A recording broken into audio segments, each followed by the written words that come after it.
Eduardo Bolsonaro voltou a fazer ameaças graves a autoridades numa série de lives transmitidas nos Estados Unidos. Em tom provocativo e desafiador, o filho 03 do ex-presidente Bolsonaro afirmou saber quem está por trás das investigações contra ele e o clã Bolsonaro, e prometeu se mexer para retaliações. O Eduardo citou nominalmente o delegado da Polícia Federal, Fábio Chor, e disse que o ministro Alexandre de Moraes precisa ser tirado do STF. Para ele, a guerra não acabou e o embate com as instituições só está começando. As declarações geraram uma resposta imediata da Polícia Federal, que classificou as falas como intimidatórias e anunciou que elas vão ser incluídas no inquérito. O Supremo reagiu também com medidas rigorosas, bloqueando bens, contas e ativos do Eduardo Bolsonaro. Ele continua nos Estados Unidos, articulando sanções contra ministros do STF junto às autoridades de lá. E a tensão sem precedentes entre executivo e judiciário segue elevada. A questão é até onde essas ameaças de Eduardo Bolsonaro podem chegar. Quarta-feira, 23 de julho de 2025.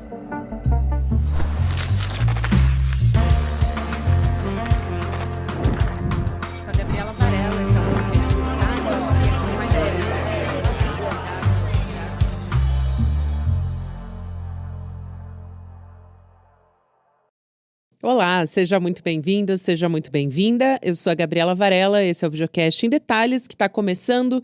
E aqui a gente sempre debate uma temática, uma notícia importante do momento. Hoje eu vou conversar com o nosso jornalista aqui do ICL Notícias, o Igor Melo. Igor, que bom falar contigo mais uma vez, seja muito bem-vindo. Oi, Gabi, oi, nossa comunidade. É um prazer sempre estar aqui no Em Detalhes, mais uma vez, e vamos nessa. O ministro Alexandre de Moraes determinou o bloqueio das contas do Eduardo Bolsonaro agora.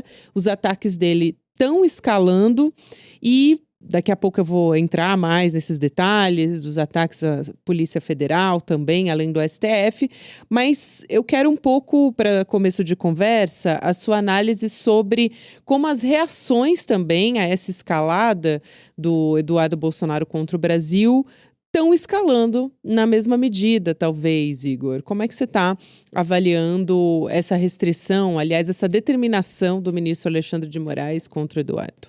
Gabi, assim, eu acho até que é uma providência, de alguma forma, que não é um extremo, né? Uhum. Porque se a gente teve toda a fundamentação jurídica, tanto da operação contra o Jair Bolsonaro, para a colocação da tornozeleira e as outras medidas cautelares, dizendo que ele estava financiando a atuação do Eduardo Bolsonaro para obstruir a corte, né? Obstruir o trabalho da corte no limite. Então, assim, é esperado que você tente cortar esse meio de financiamento, que é, no caso, assim, bloqueio de conta bancária, de serviço de Pix, esse tipo de coisa. A gente tem que lembrar que o próprio Jair Bolsonaro declarou já ter repassado R$2 milhões para Eduardo Bolsonaro, assim. Então, a gente está tratando aqui de bastante dinheiro, embora ele esteja falando para os seguidores dele que está vivendo em uma circunstância difícil. Isso é muito mais do que a renda anual de uma família média, de classe média nos Estados Unidos. Então, assim, ele tem muito recurso já em mãos para operar, para fazer esse lobby contra o país que ele tem feito. E acho que a providência do STF, do ministro Alexandre de Moraes, é para tentar cessar isso de alguma forma, né?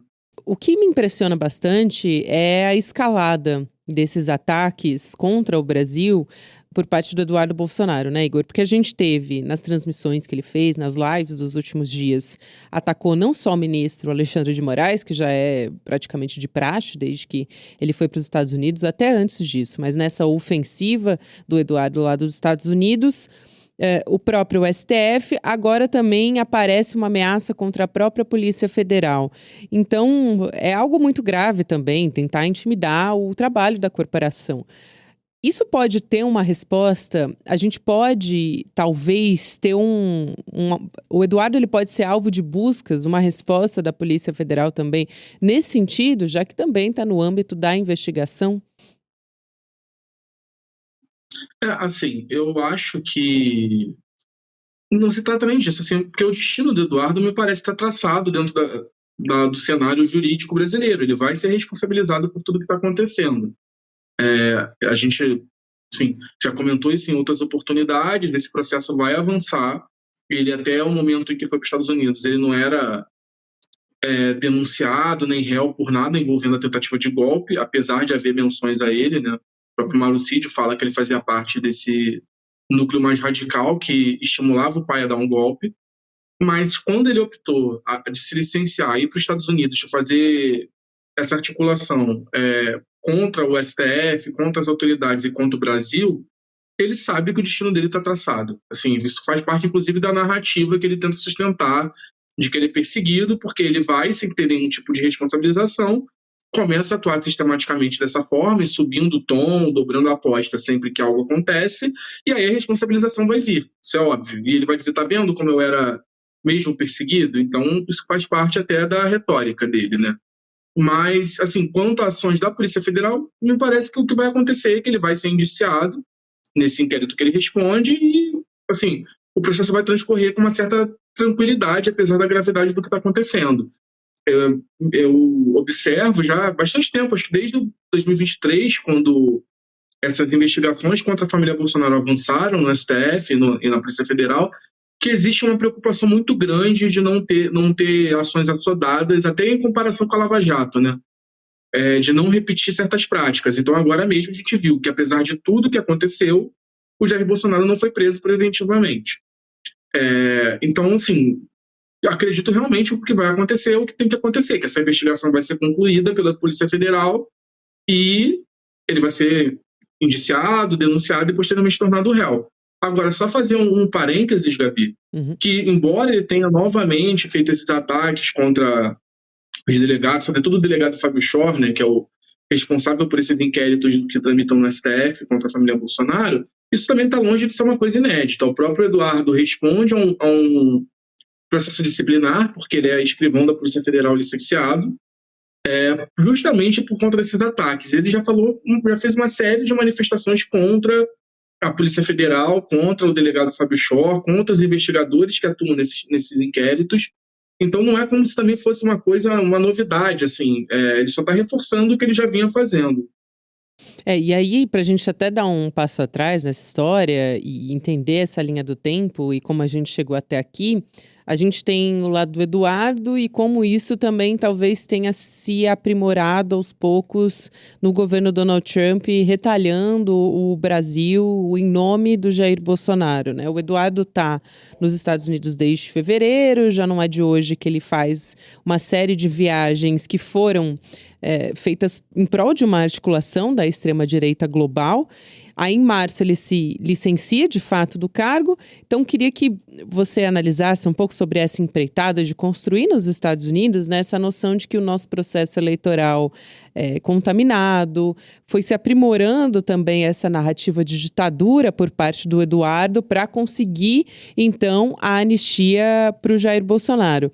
Por outro lado, também parece que não sei se os bolsonaristas tinham tanta noção do quanto o Trump ia comprar esse discurso, né, Igor? Então, no começo eram ali 2 parlamentares que escreveram para a Casa Branca dizendo que o Alexandre de Moraes tinha que sofrer sanção.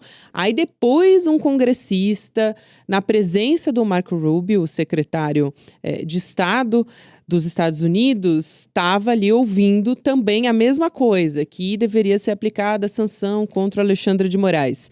Foi uma escalada até chegar a esse anúncio de fato do Donald Trump, né? E o Eduardo, então, entra nessa dança defendendo sanções contra o próprio Brasil, taxação de 50%, enfim, contra o povo brasileiro, no caso, né? Em nome de interesses políticos pessoais. Gabi, eu acho que a gente tem que separar 2 pontos aí. Um é reconhecer essa articulação que o Eduardo Bolsonaro fez. Assim, já de muitos anos, desde que o pai se tornou presidente em 2019, na divisão das tarefas dentro da família, o Eduardo faz esse papel meio de embaixador junto aos movimentos de extrema-direita. Então, atuando junto ao movimento MAGA e ao Steve Bannon nos Estados Unidos, na Hungria, aqui na América Latina também, por exemplo, junto ao Milei. Enfim, ele tem feito isso sistematicamente. Agora, a gente também não pode superestimar o papel que ele, o Paulo Figueiredo e outros brasileiros envolvidos nessa conspiração tiveram para efetivamente o que aconteceu. Se a gente voltar a lembrar, em nenhum momento eles pediram explicitamente por tarifas ao Brasil. Eles pediam Exato. sanções ao ministro Alexandre de Moraes, né? Evocavam lá a lei Magnitsky, que prevê esse tipo de punição. Eu lembro até que, se não me engano, da última vez que a gente comentou, que a gente conversou aqui, que também foi sobre isso, de alguma forma, no dia o Eduardo tinha dado uma entrevista até explicando o plano dele num canal de extrema-direita, dizendo que ele queria uma atuação parecida com o que houve contra os procuradores e juízes do TPI, o Tribunal Penal Internacional, que por conta do mandado de prisão contra o Benjamin Netanyahu, primeiro-ministro de Israel. Tanto que Então, assim, esses não dois era o que eles estavam pedindo. parlamentares, né, Igor, desculpa te interromper, mas só para acrescentar justamente, corroborar isso que você está falando, aqueles dois parlamentares que mandam a primeira carta para a Casa Branca também citam a lei Magnitsky, que a gente já dizia, nossa, esse movimento é irrelevante. São dois parlamentares, né, de um grupo muito específico, mais radical, enfim, e aí isso foi escalando, né?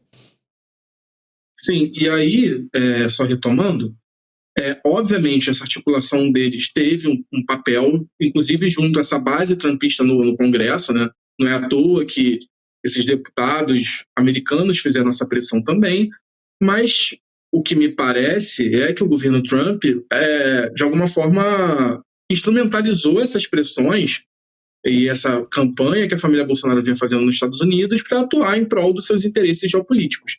E aí, nesse sentido, atacar o Brasil, que é uma liderança do sul global, é um país que não é não alinhado aos interesses dos Estados Unidos, vem tomando uma série de medidas contra os interesses americanos. A gente pode lembrar, por exemplo, toda a articulação que o governo brasileiro fez para tentar um cessar-fogo do genocídio de Israel contra a Palestina, desde o governo Biden, contrariando diversas vezes os interesses americanos na região. Agora tem essa questão dos BRICS também. Então, me parece que eles pegaram mais que o Trump e a equipe dele pegaram mais como pretexto do que propriamente ser uma atuação por conta da família Bolsonaro. Agora, na prática, para a nossa realidade política, isso é indiferente, né? Porque o Eduardo Bolsonaro, a família Bolsonaro fizeram, de fato, uma campanha contra o Brasil e os resultados estão aí. E não é à toa que eles estão tendo o ônus político que eles estão tendo. Então, até por isso ele não recua, porque ele sabe que o impacto político está dado e falar, não, peraí, eu vou lutar contra tarifas, eu quero sanção e não tarifa, só vai colocar mais na conta da família Bolsonaro essa responsabilidade pelas tarifas, né? Ele estaria, de alguma forma, tratando como um erro também. Então, assim, eu acho que a gente tem que separar esses dois papéis, mas a responsabilidade política deles é inegável, assim. Com certeza. Eu queria também um pouco da sua análise da situação interna do Trump lá nos Estados Unidos e como isso reflete aqui de alguma maneira. Então, a gente tem um desgaste na base mais radical, no MAGA, por pressão da transparência, no caso dos arquivos do Jeffrey Epstein, que até é um episódio, eu recomendo que as pessoas ouçam com o Jamil Chad, que a gente acabou de fazer. Então, entrando em todos esses meandros, enfim, destrinchando esse caso como um todo. Mas o importante aqui é o quanto isso tem potencial também de afetar de alguma maneira essa articulação do governo dos Estados Unidos, né? Que foi muito catapultado pela figura do Eduardo lá fora, mas que é contra a economia brasileira, contra o nosso judiciário, contra o Brasil de uma maneira geral. Gabi, assim, o Trump, nesse início de governo dele, ele pisou no acelerador para tentar desmontar a democracia americana, né? E não só a democracia americana, quanto a ordem internacional. Então, assim, a gente já teve ataques à ONU, a OMC, a Organização Mundial do Comércio, na prática deixou de funcionar. A gente teve essa semana anúncio de saída da Unesco, enfim, da OMS. É a bandeira principal do Trump na política internacional dele. E só que, ao mesmo tempo que ele está fazendo isso, ele está queimando muito capital político muito rapidamente. E esse episódio que você citou tem uma gravidade especial para ele, porque a base mais radical dele é mais engajada, mas é só mais um caso. E aí a gente tem que entrar um pouco na persona do Trump também, que é alguém, e aí até concorreu ao Oscar um filme sobre ele esse ano, no ano que a gente ganhou, né, com Ainda Estou Aqui, que trata um pouco, é um filme biográfico, O Aprendiz, que trata meio do início da vida pública do Trump, lá, quando ele ainda era jovem, e tem uma definição bem bacana dos 3 pontos que ele aprendeu como formas de negociação, que é falar primeiro, sempre atacar, como eles falam no filme, e o último seria nunca reconhecer uma derrota. Então, me parece que nesse momento que a gente está tendo uma disputa para ver de quem pisca primeiro, porque parece claro para mim que o governo americano aposta que as consequências aqui no Brasil vão ser de médio e longo prazo, e não de curto, porque, enfim, não vai ter nenhum impacto econômico significativo no Brasil daqui a um mês. Mas pode ser que no ano que vem a gente tenha algum tipo de impacto econômico que, inclusive, de alguma forma atrapalharia a reeleição do Lula. E aí, porque isso poderia fazer, na visão dele, o governo brasileiro a recuarem numa negociação. Mas, ao mesmo tempo, isso também vale para o Trump, porque a gente tem visto os analistas econômicos cada vez mais falando em chance de crescimento de inflação nos Estados Unidos, a população está insatisfeita com o aumento do preço, e aí a gente vai falar de itens muito sensíveis na cesta básica americana, como o café e o suco de laranja, que vem majoritariamente do Brasil e vão ter um aumento grande de preço.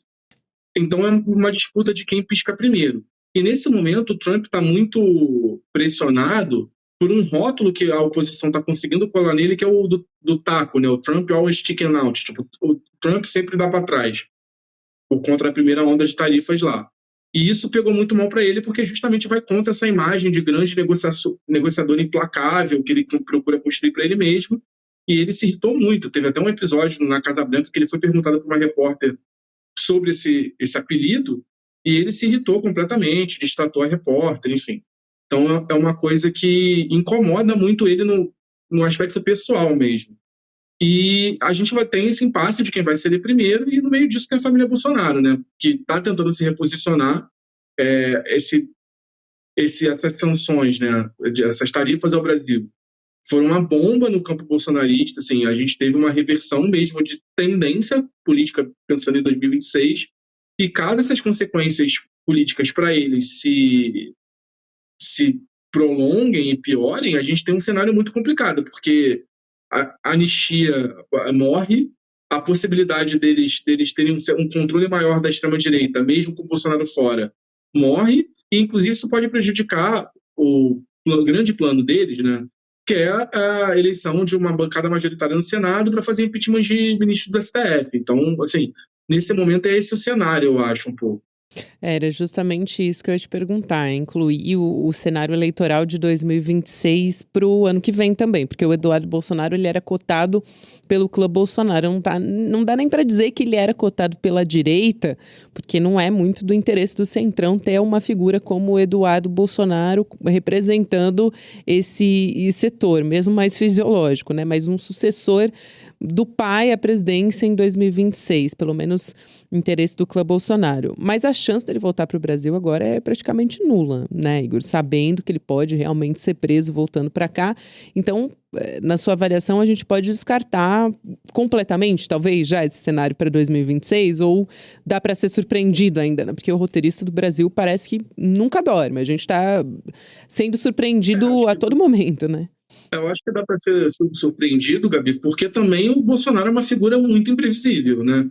Então, no limite, ele pode trucar e falar, não, meu filho vai ser o meu candidato, e é isso. E aí a gente, enfim, teria que ver como se daria. Mas me parece que isso, na verdade, nunca foi para valer, porque isso não é de interesse de ninguém. Se olhar o próprio PL, que é o partido do Bolsonaro, e onde ele tem uma ingerência grande, sempre tratou com muito mais seriedade uma candidatura da Michelle do que do Eduardo. Assim, o Valdemar Costa Neto quer pessoalmente uma candidatura da Michelle. Já falou isso publicamente, que acha um nome muito forte. E aí a gente tem o Centrão e parte da extrema-direita abraçando a candidatura do Tarcísio, fora os outros nomes, né? Caiado, enfim. Outras pessoas que estão pleiteando esse espaço. Me parece que lançar o Eduardo, né, e o próprio Bolsonaro também ajudou com isso, é muito mais para dar um peso. Eles tentam uma analogia, se você reparar, sobretudo o Eduardo, de Brasil é a nova Venezuela. Então, o que aconteceu na Venezuela? A gente teve diversas vezes candidaturas de oposição sendo lançadas, e o Maduro colocava essas pessoas fora do jogo, com base no aparelhamento que ele tem do Tribunal Eleitoral de lá e tudo mais. Então, isso aconteceu diversas vezes, até a gente ter, na última eleição, um candidato que era, sei lá, terceira ou quarta opção, disputando com o Maduro. E o Eduardo tem feito essa narrativa. Então, colocar ele como presidenciável, de alguma forma, seria falar, vamos prender o meu pai, que era o nome da direita. como ele não pode concorrer, eu concorreria e também querem me inviabilizar. Seria essa a história que está sendo montada. Mas não me parece que isso vai emplacar para além dessas franjas mais radicais da extrema-direita, tanto aqui no Brasil quanto nos Estados Unidos, né? Eu queria saber, a gente teve uma movimentação na Câmara dos Deputados que gerou uma comoção depois que o Jair Bolsonaro apareceu de tornozeleira eletrônica, mas também eles estenderam, achei assim, é até difícil encontrar um adjetivo para isso, talvez seja deplorável a palavra, até o nosso site, o nosso editor Chico Alves fez uma escolha boa para adjetivar, mas estendeu a bandeira dos Estados Unidos ali em apoio à taxação de 50%. E eu sei que você tem ali fontes parlamentares, enfim, no Congresso Nacional. Eu queria saber como é que está esse alinhamento dos parlamentares da extrema-direita, da direita, do PL, com o Eduardo Bolsonaro, e o quanto isso está sendo articulado em conjunto. Assim, ninguém vai ter, nesse momento, coragem de peitar, né, de afrontar essa linha que a família Bolsonaro está seguindo, porque, sobretudo na Câmara, no Senado também, mas sobretudo na Câmara, muita gente ali deve o mandato à família Bolsonaro, sim. E a gente deve lembrar que a família Bolsonaro é muito eficiente em destruir quem se desalinha. A gente teve N casos aí de políticos que se elegeram em 2018 na esteira da onda Bolsonaro, que de alguma forma romperam com a família e foram não só abandonados, como foram bombardeados ali dentro da militância e não conseguiram se eleger mais para nada. Então, assim, essa galera toda está numa situação bastante complicada, porque, por um lado, eles precisam reafirmar esse alinhamento à família Bolsonaro, mas essa posição tem se tornado cada vez mais impopular. E a gente tem visto isso nas pesquisas, inclusive. Então, isso também, de alguma forma, reduz esse eleitorado potencial que poderia ver como mérito esse alinhamento, né, de defender a família Bolsonaro nesse caso.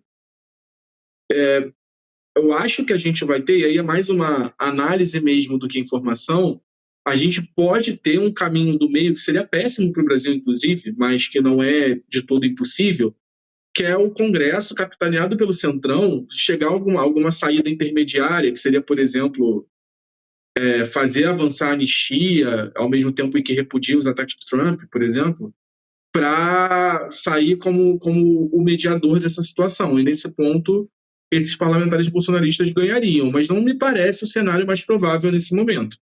Essa posição tem sido muito difícil de sustentar, né? E dependendo de como esse desgaste continue ao longo dos próximos meses, entre 2026, isso pode prejudicar muito o desempenho dessas forças bolsonaristas na eleição de 2026. A gente tem visto o governo se articular bem e fazer uma campanha de comunicação que tem sido eficiente em surfar nessa onda.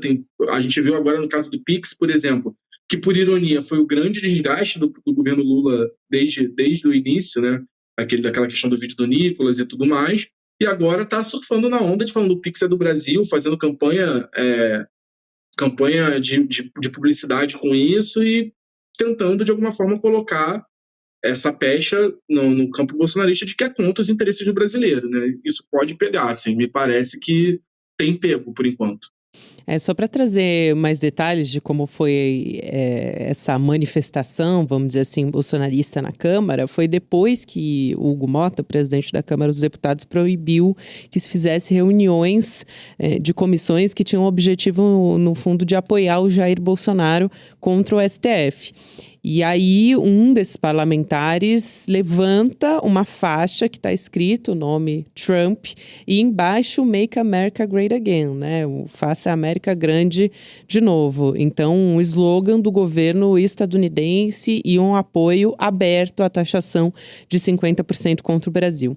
Para a gente fechar, Igor, eu até ouvi o Chico Sá falar e me chamou a atenção ali no ICL Notícias segunda edição algumas vezes sobre esse comportamento do Eduardo, sobre como esses ataques lembram essas ameaças, essas intimidações, as práticas milicianas que a gente conhece. O Eduardo, uma das coisas que ele disse foi: estou disposto a ir até as últimas consequências. Então, O que a gente pode esperar, na sua avaliação, do Eduardo? Até onde ele pode esticar essa corda nesse cenário que a gente tem hoje? Gabi, assim, primeiro eu concordo com o Chico, assim, milícia é minha especialidade, para quem não sabe, eu cobri muito tempo, né, esse tema, então, assim, realmente é um comportamento miliciano, essa coisa de extorsão, né, de alguma forma, uma extorsão política, ou faz o que eu quero, ou me paga o empréstimo que eu quero, ou eu ajo contra você, é a atividade típica da milícia. E agora, assim, ele certamente na retórica ele vai continuar aprofundando os ataques, assim, porque é isso, não tem o que fazer. Eles estão numa situação, o Trump colocou a família Bolsonaro numa situação irreversível de alguma forma, porque eles têm que apoiar as medidas do governo americano, mesmo que elas gerem um dividendo político negativo para eles. Sim, nesse ponto me parece também que foi uma atitude muito esperta do Donald Trump, porque eles estavam pedindo as sanções pessoais contra os ministros. A partir do momento que ele vai e faz muito mais, ele coloca a família Bolsonaro numa situação de ter que apoiar. Isso, de alguma forma, colabora para essa estratégia de médio e longo prazo no Brasil, né, de ter uma força política relevante apoiando as medidas americanas. Agora, dito isso, eu acho que ele vai chegar ao ponto de, novamente, pedir uma solução contra a democracia brasileira, por exemplo, uma intervenção americana. Eu não duvido que a gente chegue ao ponto de ele falar abertamente sobre o governo Trump intervir no Brasil. Isso não vai acontecer, obviamente, não tem a menor possibilidade disso acontecer, mas do ponto de vista retórico, me parece uma coisa bastante possível, porque a coisa vai escalar. Assim, o Bolsonaro vai ser condenado, vai ser preso, mesmo que temporariamente, né? Tem aquela discussão de que ele pode acabar indo para uma prisão domiciliar por conta da questão de saúde, mas eu acho bastante possível que ele fique pelo menos algum tempo preso de fato, e ele vai ter que aumentar, ele vai ter que subir de tom, assim. É como aquela fábula do menino e do lobo, né? Tipo, ele tá esse tempo todo gritando que o lobo tá vindo, e o lobo não vem. Quando o lobo de fato vier, a prisão do pai dele vier, então ele vai ter que continuar gritando, e aí vai caber a saber se a sociedade vai acreditar ou não no que ele vai estar falando, mas ele vai escalar, é a única solução que eles têm, né? Porque dentro das regras do jogo, dentro das 4 linhas, como eles gostam de falar, vai todo mundo preso na família, assim, não tem muito o que fazer. Muito obrigada por ter vindo aqui mais uma vez no Em Detalhes, é sempre um prazer conversar contigo e até uma próxima. A gente vai se falar com certeza em breve. Gabi, muito obrigado pelo convite mais uma vez. Eu adoro estar aqui falando com você, conversando com o nosso público mais longamente. Eu estou às ordens. Quando quiser, é só chamar que a gente vem aqui. Com certeza, a gente adora te receber também, Igor. Até mais. Quero lembrar você para anotar na sua agenda, no dia 27 de julho, 8 horas da noite, que vai ser domingo agora, para quem está me acompanhando no YouTube. A gente vai ter agora o evento ICL Eterno, que é o nosso evento de maior proporção, talvez, aqui do ICL. Talvez não, com certeza, porque a gente vai anunciar um pacote de novidades. Já sei de uma parte dessas novidades, porque enquanto a gente conversa, o Edu Moreira tem feito novos acordos, aí fechando novos pacotes para apresentar um melhor para a nossa comunidade. Então, a gente vai ter novidade na área do jornalismo, de educação, também no entretenimento. Vem com a gente, deixa o seu e-mail em detalhesicl.com.br que você vai ser avisado quando o evento começar. Vai ser online, é gratuito, todo mundo pode participar. E o nome não é por acaso, ICL Eterno, é porque você vai continuar para sempre junto com a gente, como você vai descobrir no domingo. Agora tem o Mercado Investimentos, na sequência o Rolê ICL, e você pode acompanhar o Em Detalhes todos os dias, em qualquer momento do seu dia. A gente está com episódio novo de segunda a sexta-feira. Até amanhã.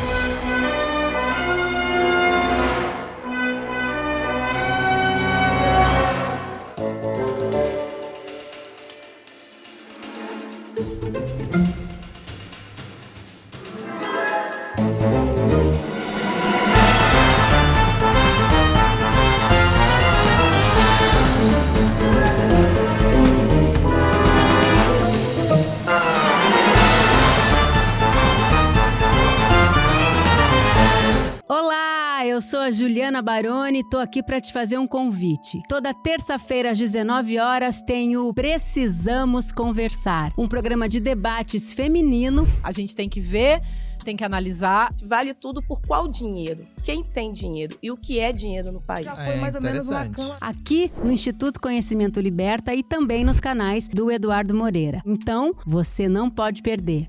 Um beijo, até lá!